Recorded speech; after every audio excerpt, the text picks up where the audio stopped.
moun ap vend ni, ou c'est un moun qui gen plus revendeur sur réseaux sociaux ou sur TikTok Shop, yo ouais donné yo TikTok Shop c'est pas bagay ou ka créer, c'est pas faux website blonde dit avec Florence qu'on a montré moun pile order, pile fake order, boissé yon pile boîte la TP yo fait fake order.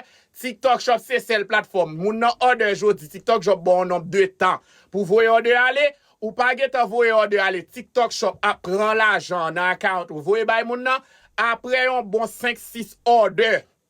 Vin gen même problème retard ça TikTok Shop a sanctionné ou ap commencer gen même bagay ou n'a gen sous TikTok là la violation ou ap gen violation m'de gen tout bagay ça parce que TikTok Shop li bay violation ni pour TikTok Shop creator ni pour TikTok Shop seller.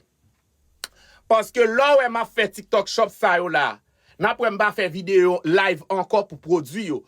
Ouais live so m'a fait là sous m'te gen ti char yo TikTok Shop moi là, faut m'da kembe produit nan même comme ça. Faut ta dire moun qui na prison. Ou pas kembe nan mon robot a passé là pour pas faire promotion.